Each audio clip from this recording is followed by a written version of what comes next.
Los habrás visto por películas, también los viste por televisión. Incluso estoy seguro que más de alguna vez habrás soñado con ellos. No puede llamarse sueños, sino que son pesadillas. Me estoy refiriendo a los zombies. Pero aquí vamos a tratar el fenómeno de la zombificación. Este personaje que en un principio salió desde la ficción, de la televisión, el cine y de los cómics, prácticamente saltó desde la imaginación. ¿Por qué no decirlo? ¿Por qué no podemos decir que ahora habita o empieza a hacerse realidad aquí en nuestro diario vivir? Pero sin embargo no quiero ir más allá de eso. Lo que vamos a hacer en este micro es tratar de dilucidar hasta qué punto puede ser real que el fenómeno de la zombificación puede darse aquí en nuestro diario vivir, pero ni tanto en ese aspecto como que afecta a los seres humanos, sino también al reino animal. Pero muchas veces esas distancias no son obstáculos para algunos virus que pueden provocar este tipo de fenómenos. Así que, si vamos a tratar este tema, tenemos que hacerlo con mucho cuidado, porque la imaginación muchas veces se queda corta ante la realidad. ¿Cierto, Kuronox? Así es, Maverick, como lo dices tú muy bien. eh, los zombies llegaron para quedarse. Llegaron para quedarse en el cine, en la literatura, en los videojuegos, en los cómics, etcétera. Y con el paso del tiempo nos hemos dado cuenta que el concepto, la idea de zombie tiene orígenes bastante oscuros, y que de pronto pueden comenzar a fusionarse con nuestro plano de la realidad, escapando un poco de la ficción. Primero vamos a hacer una breve reseña que para entender este concepto es necesario remontarnos a países como Haití Jamaica. y Jamaica en parte, sí. Sí, influenciado por ahí. Esto nació más que nada ahí en África. Claro, en el continente africano. Entonces, en Haití es donde está, digamos, el centro, la cuna del vudú, como práctica de magia oscura, de manipulación, etcétera. Y de ahí también nace el concepto de zombie, que por el maestro vudú o el maestro en zombificación, por medio de rituales de artes oscuras, de la manipulación de elementos del reino animal o del reino vegetal, entre otras cosas, logra manipular y controlar la voluntad, y en parte, entre comillas, podríamos decir conciencia, de una persona que haya muerto. Ya convierte el cadáver en el muerto en un no muerto, o en un ¿cómo podríamos decirlo? Un muerto viviente, entre comillas. Exacto. No hay que olvidar que el título original de la novela de Bram Stoker, Drácula, era No Muerto. Es un poco, un poco por ahí la idea. Entonces es el maestro, el brujo, el vudú, quien por medio de estas artes oscuras logra manipular y convertir en una marioneta, anular la voluntad de este ser y utilizarlo para todo tipo de fines. Es un poco esta idea la que nosotros vemos reflejada en el cine y en la literatura, con ciertas modificaciones, contando entre ellos las limitaciones que tendría el cuerpo en velocidad, en fuerza, etcétera, que serían propias también de un cuerpo en descomposición. Ahora, todo esto que nosotros vemos en la ficción y que vemos también en parte dentro de toda esta magia oscura, y temas oscuros que tienen algunos países como Haití, es interesante cuando damos el salto a nuestro plano de la realidad. Por ejemplo, en el tema de los parásitos.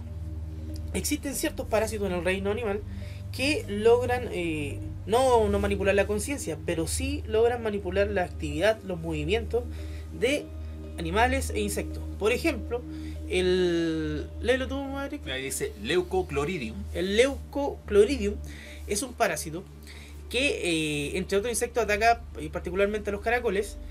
Y una vez que entra en el sistema del caracol, lo obliga, lo manipula, lo controla y lo lleva a espacios abiertos, a lugares de altura como una plantita, etcétera, para exponerlo a sus depredadores, en este caso las aves, ya que este parásito cumple su ciclo de vida pasando desde el caracol al ave, ahí a los intestinos, etcétera, luego esto lo defeca y así sigue su ciclo de vida. Entonces vemos cómo este parásito logra controlar el movimiento, la voluntad de este pequeño animal. Sí, creo, el nombre no es crustáceo, no somos expertos en eso, pero el caracol es una especie, pero que no podemos decir que tenga una conciencia como la conseguimos los seres humanos. Claro, sería diferente en ese sentido. Exacto, pero tiene un nivel de comportamiento que la naturaleza le da, que es a esconderse de sus depredadores, reproducirse, pero sin embargo este virus o este parásito prácticamente cambia o destruye esa naturaleza, haciendo que el caracol se entregue a sus depredadores. Existen Otro parásito que, por ejemplo, también obliga a las hormigas es los cordyceps. Son parásitos que logran entrar en las hormigas eh, y también las exponen a lugares con altura, etcétera, para que se la coma otro depredador. Tenemos parásitos que, por ejemplo, inmovilizan a la víctima, como en el caso del Glyptapanteles. Glyptapanteles, que este parásito ataca a las orugas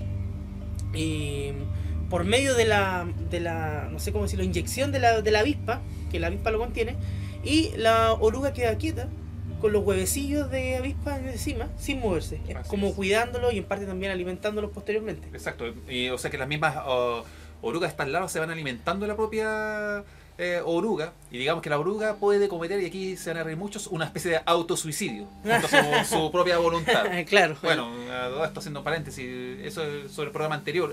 Yo quería encontrar un término que explicara cómo tú sin querer te suicidas por la cuestión de la noche de San Juan. Pero suicidio es voluntario. Y aquí tú sin querer atentas contra tu propia vida, contra estas maldiciones. Claro. Y aquí la oruga pasa algo parecido. Pero acá su naturaleza se ve alterada.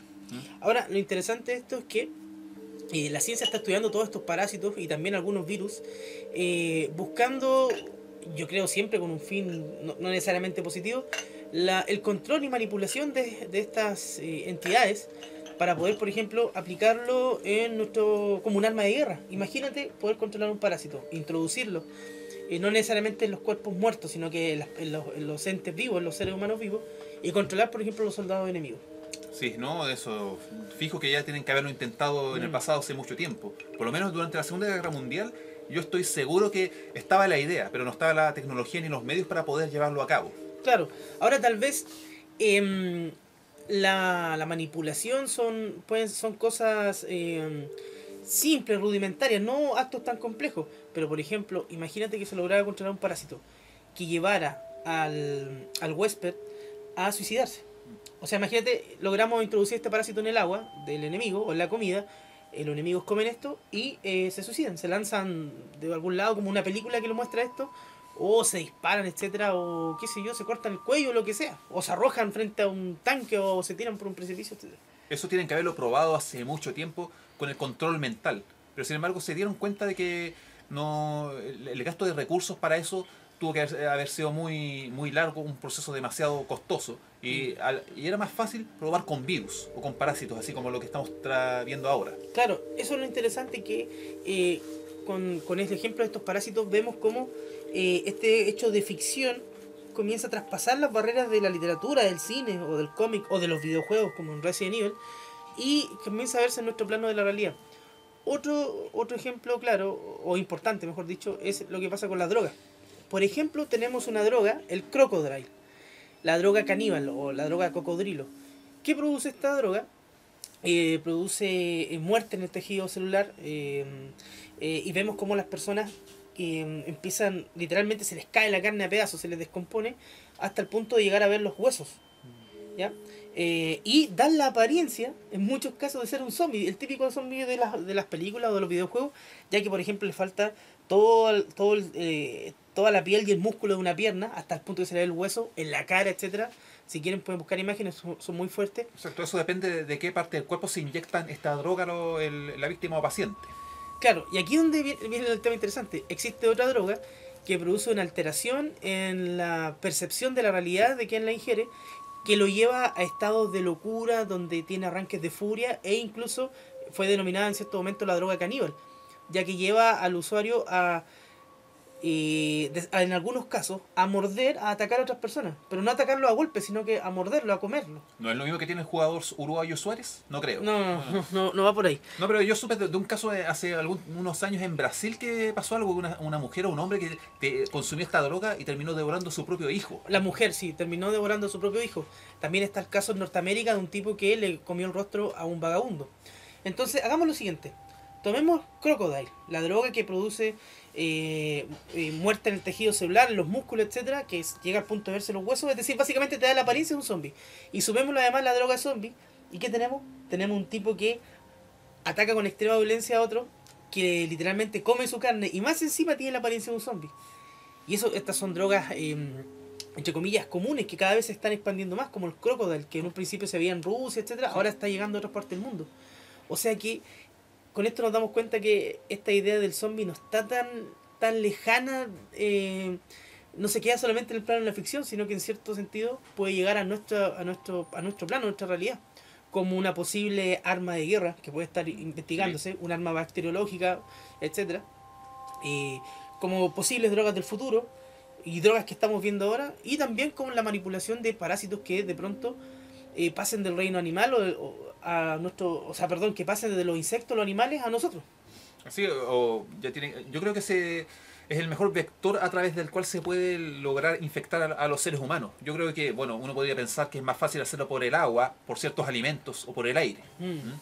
Pero eso ya es tema de otro tipo, creo que es más fácil hacerlo con otro tipo de enfermedades. ¿Mm? Se dice incluso que estos brotes de gripe aviar, todas esas parece un intento por un experimento sobre armas biológicas. Pero no se ha podido lograr el mismo efecto de zombificación. Claro. Eso es algo más sofisticado aún. Claro, pero por lo menos ahí vemos un primer antecedente, que sería el hecho de que pasa un virus, una enfermedad, una bacteria desde los animales a nosotros.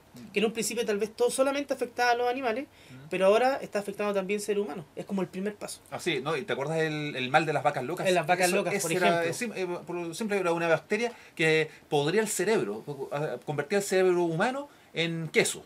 Y la gente... Es que esos son los priones Maverick. El prion afecta el cerebro y lo convierte como una esponja. Ah, sí, sí. ¿No? Y dicen que era bastante peligroso porque sobrevivía a todo, ¿no? A los procesos de los instrumentos cuando se operaban las personas y trataban de esterilizarlo. Ni aún así moría la bacteria de las vacas locas. Era muy poderosa. Así es, Maverick. Mira, esto es solamente un microprograma. Si les parece el tema interesante, lo podemos abordar con mayor detalle en un podcast, en nuestros programas de larga duración, que los invitamos a escucharlos en evox.com, donde pueden encontrar nuestros podcasts o programas radiales de larga duración. Y los dejamos con la reflexión acerca de los zombies. ¿Realmente solamente existen en el plano de la ficción? ¿O también es posible que de pronto, no ahora tal vez, pero sí en un futuro, lo veamos en nuestra realidad? O sea, está la posibilidad de que tengamos que defendernos de algún tipo de zombies. Quizás nosotros no, pero quizás sus hijos o bisnietos. Así es. Esperamos que no sea así el caso. Bien, nos despedimos, esperamos que les haya gustado este microprograma. Los invitamos a que se suscriban a nuestras redes sociales, a que compartan el video y le den like si les gustó. Y nos estaremos viendo en una próxima ocasión. Me despido del búnker, Coronox. Así es, nos vemos en el próximo episodio. Se despide Maverick.